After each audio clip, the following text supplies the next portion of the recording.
नमस्कार दोस्तों, एक और वीडियो में आपका स्वागत है। इस वीडियो में हम प्रॉफिट एंड लॉस के क्वेश्चन सॉल्व करेंगे। प्रॉफिट एंड लॉस की वीडियोस में पहले भी बना चुका हूं, तो आप जाकर वो वीडियोस भी देख सकते हैं। तो चलिए इसे शुरू करते हैं। पहला क्वेश्चन लिखा हुआ है, एक कुर्सी को 639 में बेचने पर एक दुकानदार को 10% की हानि होती है। कुर्सी का क्रय मूल्य ज्ञात कीजिए। तो सबसे पहले हम क्रय मूल्य मान लेंगे। सीपी जो है वो है हमारा 100%। सीपी हमेशा अपने आप में 100% होता है। क्वेश्चन में लिखा गया कि उसे 639 रुपए में बेचा गया, तो 10% का लॉस हुआ। अगर लॉस 10% का हो जाएगा तो पहले से 100% था, इसमें 10% का अगर नुकसान हो जाएगा तो बचेगा कितना? 90%। इसका मतलब क्या हो जाएगा कि 90% की वैल्यू है 639 रुपए। हमें बताना है क्रय मूल्य, मतलब हमें 100% की वैल्यू बतानी है। तो इसे हम ऐसे लिखेंगे कि 90% की वैल्यू हमारे पास कितनी है? 639 रुपए। हमें बतानी है 100% की वैल्यू। तो 100% की वैल्यू कितनी हो जाएगी? 639 डिवाइड बाई 90 इंटू 100। मतलब क्या हुआ कि जिस चीज की वैल्यू हमें पता होती है उससे हम डिवाइड करते हैं, और जो हमें निकालना होता है उससे हम मल्टीप्लाई करते हैं। इसको अगर हम सॉल्व कर लेंगे तो जीरो से जीरो कैंसिल हो जाएगा, 9 से इसको काटेंगे तो 9 से 63, 9 एक कम 9, तो 71 इंटू 10 कितना हो जाएगा? 710 रुपए। ये आ जाएगी 100% की वैल्यू, और यही हमारा क्रय मूल्य हो जाएगा। दूसरा क्वेश्चन देखते हैं। लिखा हुआ है, जंको ने एक वस्तु को 12% की हानि के साथ 220 रुपए में बेचा। मतलब एसपी दिया हुआ है 220 रुपए, लेकिन ये 12% की हानि पर है। तो अगर हम सीपी लिखते हैं कि 100% हमारे पास सीपी है, तो इसमें अगर 12% की हानि होगी माइनस 12%, तो कीमत कितनी आ जाएगी? 88%। क्योंकि 100 में से अगर हम 12 माइनस करेंगे तो 88% बचेगा। आगे लिखा हुआ है, 10% लाभ के लिए उसे इस वस्तु के मूल्य को कितना बढ़ाना चाहिए। तो यानी कि अगर उसे इसमें 10% का लाभ चाहिए तो एसपी क्या रखना होगा? एसपी 2 मान लेना है, इसे एसपी 1। तो कितना हो जाएगा? 100 में 10% यानी कि 110%। तो क्वेश्चन में हमसे पूछा गया है कि उसे बढ़ाने के लिए कितना ज्यादा कीमत बढ़ानी चाहिए। तो उसे प्रतिशत में अगर हम देखते हैं तो उसे 12% प्लस 10% यानी कि 22% और बढ़ाना पड़ेगा। 88% में अगर हम 22% जोड़ेंगे तो हो जाएगा 110%। यानी कि प्रतिशत में उसे 22% बढ़ाना है। हमारे पास 88% की वैल्यू है, हमें 22% की वैल्यू बतानी है। तो इसे हम ऐसे लिखेंगे कि 88% कितना हो जाएगा हमारा? 220 रुपए।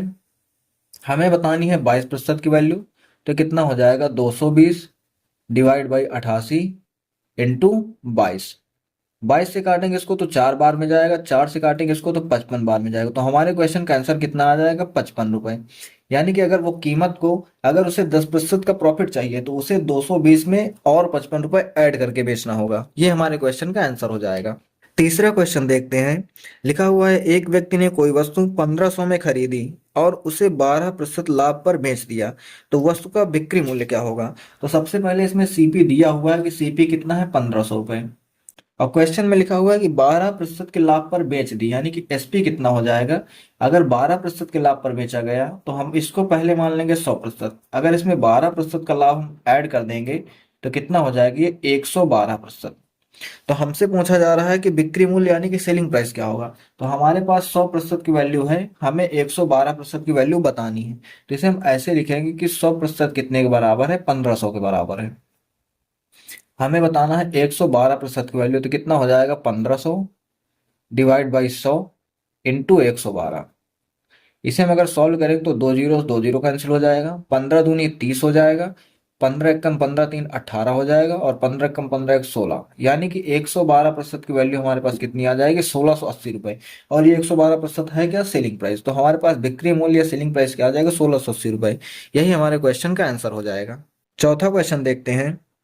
लिखा हुआ है, एक वस्तु को 2340 में बेचने पर 10% की हानि होती है। तो सबसे पहले हम सीपी मानेंगे। सीपी अगर हमारे पास 100% है, क्वेश्चन में लिखा हुआ है कि अगर उसको 2340 में बेचा जा रहा है, 2340 में, तो 10% की हानि होती है। 10% की हानि होगी, इसका मतलब क्या हो जाएगा कि वो वस्तु की कीमत हो जाएगी 90%। क्योंकि अगर 10% इसमें कम किया जाए तो 90% बचेगा। आगे लिखा हुआ है कि 15% का लाभ प्राप्त करने के लिए उस वस्तु को किस मूल्य पर बेचना चाहिए। तो अगर इसमें से हमें 15% का प्रॉफिट चाहिए, यानी कि हम इसमें कर देंगे प्लस 15%, तो हम बेचेंगे कितने में? 115% में बेचेंगे। ये हो जाएगा हमारा SP2, इसको हम SP1 मान ले रहे हैं। मतलब 100 में अगर 15 का हमें और फायदा चाहिए तो हम उसको 115 में बेचेंगे। अब हमारे पास 90 की वैल्यू है और हमें 115 की वैल्यू बतानी है, तो इसको हम ऐसे लगाएंगे कि 90% की वैल्यू हमारे पास कितनी है? 2340 रुपए। हमें बतानी क्या है? 115% की वैल्यू। तो ये कितनी हो जाएगी? 2340 डिवाइड बाई 90 और मल्टीप्लाइड बाई 115। इसको अगर हम सॉल्व करेंगे तो 0 से 0 कट जाएगा, 9 से इसको काटेंगे तो 9 दूनी 18 हो जाएगा, 5 बचेगा 54, 9 छक 54। अब 26 और एक 15 को हमें मल्टीप्लाई करना है, तो हम क्या करते हैं, 26 से पहले 100 में मल्टीप्लाई कर रहे हैं, 2600 हो जाएगा। और प्लस 26 को 15 से मल्टीप्लाई कर देंगे तो 15 छक्का 90 की 0 हासिल 9, 15 दूनी 30, 30 9 39। इसको हम ऐड कर लेंगे तो कितना हो जाएगा, 26 3 2990 रुपए। ये हमारे क्वेश्चन का आंसर हो जाएगा। यानी कि उसे कितने में बेचा जाना चाहिए, 15% का लाभ पाने के लिए 2990 रुपए में बेचा जाना चाहिए। ये हमारे क्वेश्चन का आंसर हो जाएगा। लास्ट क्वेश्चन देखते हैं। लिखा हुआ है एक पंखा 4% की हानि पर 3600 में बेचा जाता है। तो सबसे पहले तो हम इसमें सीपी ही मानेंगे। सीपी अगर हम मान ले रहे हैं 100% है, तो कह रहे हैं कि 4% की हानि पर, -4% की हानि पर कितने में बेचा जा रहा है, 3600 में बेचा जा रहा है। तो ये 3600 क्या हो जाएगा, सेलिंग प्राइस यानी कि एसपी हो जाएगा। लेकिन 4% की हानि है, तो अगर 100 में 4 का नुकसान होगा तो वो कितने में बिकेगी, वो 96% में बिकेगी। ये चीज समझना। आगे लिखा हुआ है यदि इसे 4200 में बेचा जाए तो कितने प्रतिशत का लाभ या हानि होगा। अगर इसे 4200 में बेचा जाता है, यानी कि हम उसको मान ले रहे हैं SP2। SP2 कितना है, 4200, और इसको SP1 मान ले रहे हैं, तो हमें इसे बताना है कि ये कितने प्रतिशत की वैल्यू होगी। यानी कि यहाँ से x% का अगर फायदा हो रहा है, तो हमें बताना है कि इस x की वैल्यू क्या होगी, यानी कि कितने प्रतिशत का फायदा या नुकसान होगा। वो फायदा भी हो सकता है, नुकसान भी हो सकता है। तो कैसे लगाएंगे, हमें पता है कि 3600 की वैल्यू 96% है, हमें बताना है कि 4200 की वैल्यू कितने प्रतिशत होगी। तो यहाँ पर क्या है कि 3600 की वैल्यू है 96%, हमें बताना है क्या, 4200 की वैल्यू। तो ये कितना हो जाएगा, 96% डिवाइड बाई 3600 इंटू में हो जाएगा 4200। वही चीज मैंने पहले क्वेश्चन में बताई थी कि जिसकी वैल्यू हमें पता रहती है उसको हम डिवाइड करते हैं, और जिसकी वैल्यू निकालनी रहती है उसको मल्टीप्लाई करते हैं। अगर इसको हम 0 काट देंगे, इसमें का 6 से काटेंगे तो 6 बार में, 6 से काटेंगे तो 7 बार में, 6 से काटेंगे तो ये चीज 16 बार में जाएगी, 16 से मल्टीप्लाई करेंगे तो 16 सत्ते कितना आ जाएगा, 112%। अब ध्यान से समझना, यहाँ पर वैल्यू आ गई 112%। तो 100% तो पहले से था ही, अब कितने प्रतिशत का फायदा होगा कि 112 हो जाएगा। तो जाहिर सी बात है कि अगर 100 में 112 हुआ है तो मतलब उसमें कितने का फायदा हुआ है, 12% का। तो ये हमारे क्वेश्चन का आंसर हो जाएगा, 12% लाभ। वीडियो अच्छी लगी हो तो वीडियो को लाइक करके चैनल को सब्सक्राइब कीजिए, और नेक्स्ट वीडियो आपको किस टॉपिक पर चाहिए हमें कमेंट करके जरूर बताइए।